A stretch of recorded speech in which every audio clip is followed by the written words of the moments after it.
What's up YouTube, it's your boy Nasher. Welcome back to the channel. Now before we get started with today's video, the road to 200 subs has now come to a close and we're now on the road to 500 subs. Excuse me. Who knows? Maybe we might hit 500 subs by the end of the summer. Only time will tell. But as I have said in previous videos, if this channel does get to 500 subs, I will open up this Korean LOB booster box in its entirety on the channel that I got from my partners. Excuse me, over at Collector's Store. So be sure to check them out. Link and address will be in the description below. By checking them out, not only does it support them, it also supports the channel, and I would greatly appreciate it. On the hopes to potentially pull a Blue Eyes White Dragon, a Dark Magician, a Red Eyes Black Dragon, a piece of Exodia, Monster Reborn, Pot of Greed. The possibilities are out there. However, if this channel gets to 1,000 subs, I will open up this first edition Toon Chaos box in its entirety on the channel that I also got from my partners over at Collector's Store, on the hopes to potentially pull a collector's rare out of the set, much similar to what I pulled out of my Genesis Impact box that I opened up last year, which is obviously this beautiful Beat Cop from the Underworld. This thing looks absolutely beautiful, you guys.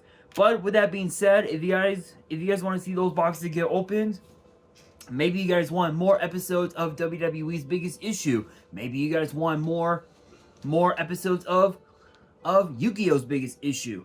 Deck profiles, card discussions, WWE topic videos, or maybe, just maybe, you guys want some premium live event predictions and results.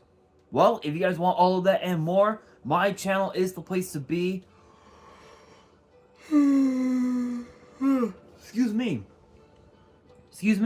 So if you guys are new to the channel, and I know that a lot of you guys are, because more than 80% of you guys are watching the content, but you guys aren't even subscribed. And to top it all off, we got to get more women to watch the content as well. So if you guys are watching the content, you like the content, and you want more of the content, but you guys have not subscribed as of yet, then make sure you guys do indeed subscribe to the channel, turn on the notification bell, smash that thumbs up button on this video, and as always, make sure you guys are following me on all of my social media. All of my @ will be in the description below, as will the info to my fan mail. It will also be in the description as well. And I want you guys to post in the comments below answering the question of the day, which is this: what cards would you guys like to see get reprinted in Battles of Legend Terminal Revenge? Let me know down in the comments below. And speaking of Terminal Revenge, we have, yes, Bakura's Season 5 cards printed finally in the set. Now, I do want to point out that they are not just any ordinary Season 5 cards. No, I am talking about Bakura's battle with Kaiba just before he went back 5,000 years into the past. And yeah, those are the three cards that I am referencing. So I'm not going to waste any time. I'm going to get straight into it, kicking things off with the new fusion that is known as the Duke of Demise. Yes, it is known as the Duke of Demise, which is literally something that we were not expecting. Again, a lot of these cards, we didn't expect these cards to get printed ever, like ever, but it's happening. But the Duke of Demise is can't speak. Is a 6-star Dark Fiend fusion with 2,000 attack, 1,700 defense, and it requires 2 Fiend and or zombie monsters. And it says, once per turn during your standby phase, pay 500 life points or destroy this card. You can only use the second and third effects once per turn. The first effect says that it cannot be destroyed by battle. Second effect reads, during your main phase, you can activate this effect. After it resolves, normal summon a monster. Third effect reads you can banish this card from your grave, then target a level 4 or higher fiend or zombie monster in your grave, add it to your hand. So basically, so this is pretty much the usual typical DM bullshit, where you can just literally randomly normal summon a monster for free and add a monster for free from your graveyard back to your hand. That's what this card is. And funny enough, this card can also, if you have another level 6 monster on board, you can overlay both. You can actually overlay both of them in and go into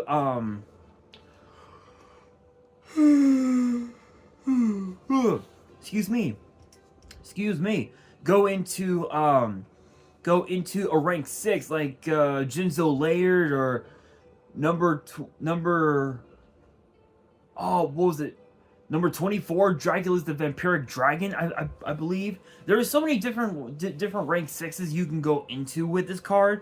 So it's pretty cool. And plus, I think this is more. I think this can be a I think this could be a ready fusion target if I remember correctly. So it's basically a free summon. So that's pretty cool. And it can't be destroyed in battle if you choose to keep it on the field, which is pretty cool.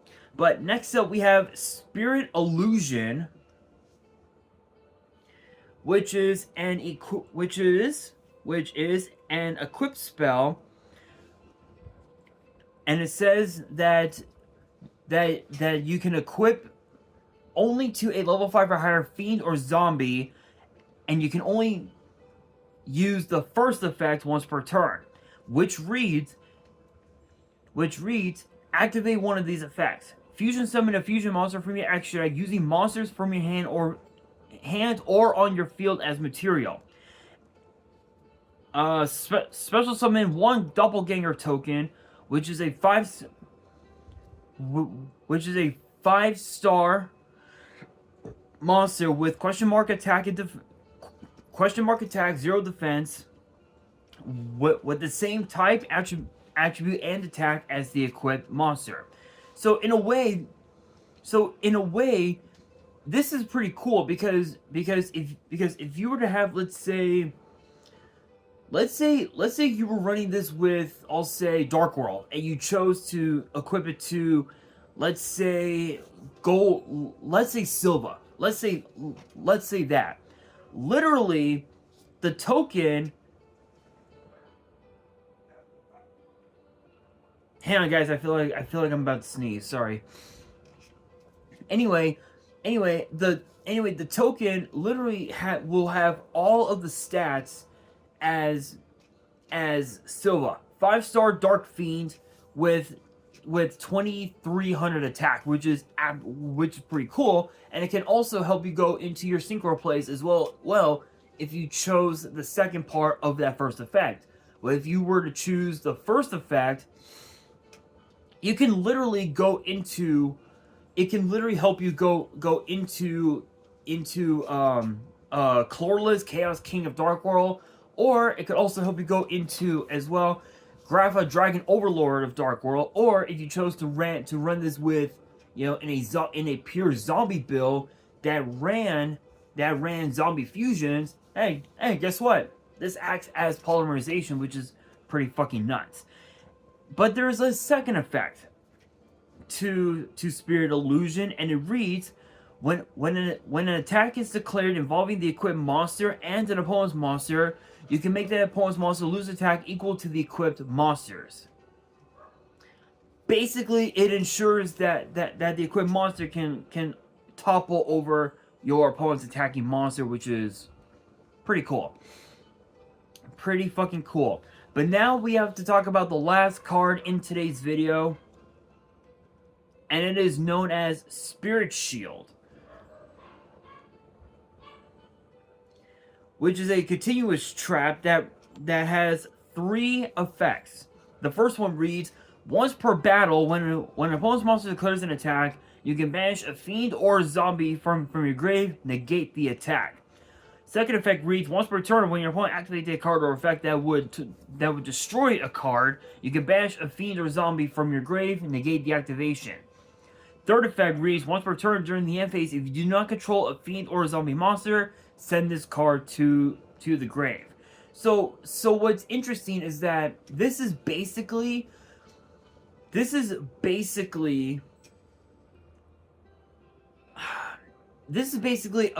Veiler with a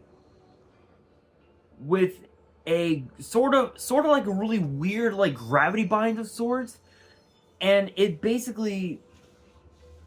can basically use those effects as long as you have a fiend, or as long as you have at least one fiend or one zombie in your graveyard to banish. And what's even more funny is that you can also, if you have Cyframe Lord Omega on board, on your board, guess what? You can take those cards, put them back into your graveyard during your opponent's standby phase, and you basically have yourself an what's called an infinite loop of attack negation and effect negation as well, which is pretty fucking sick. I will say though, I will say though, these cards do have a lot of potential to be pretty broken in zombie based decks, fiend based decks and whatnot. But who knows? I mean, it's possible we could see these cards get played at some point, but we all know when it comes to the Battles of Legends series, whether it was Light's Revenge, Relentless Revenge, Heroes Revenge, Armageddon, Brothers of Legend, when it comes to the entire Battles of Legend line, 9 times out of 10, all the cards that are in the sets usually are not that great. But these cards, I mean, they could potentially be broken because of the fact that we still see zombie decks get played a lot from time to time, not just at YCS but also at nationals, regionals, we see them quite a bit. So it'll be interesting to see if interesting to see if these cards do get played in those decks, or maybe even in fiend decks. Who knows? But with that being said, that will do it for today's video. Hopefully you guys enjoyed. If you did, make sure you guys smash that thumbs up button. If you guys are new to the channel and you guys want more card discussions in the future, then make sure you guys subscribe to the channel, turn on the notification bell, and follow me on all of my social media. All of my ads will be in the description below, as will the info to my fan mail. It will also be in the description as well. And on that, this is your boy Nash, signing out.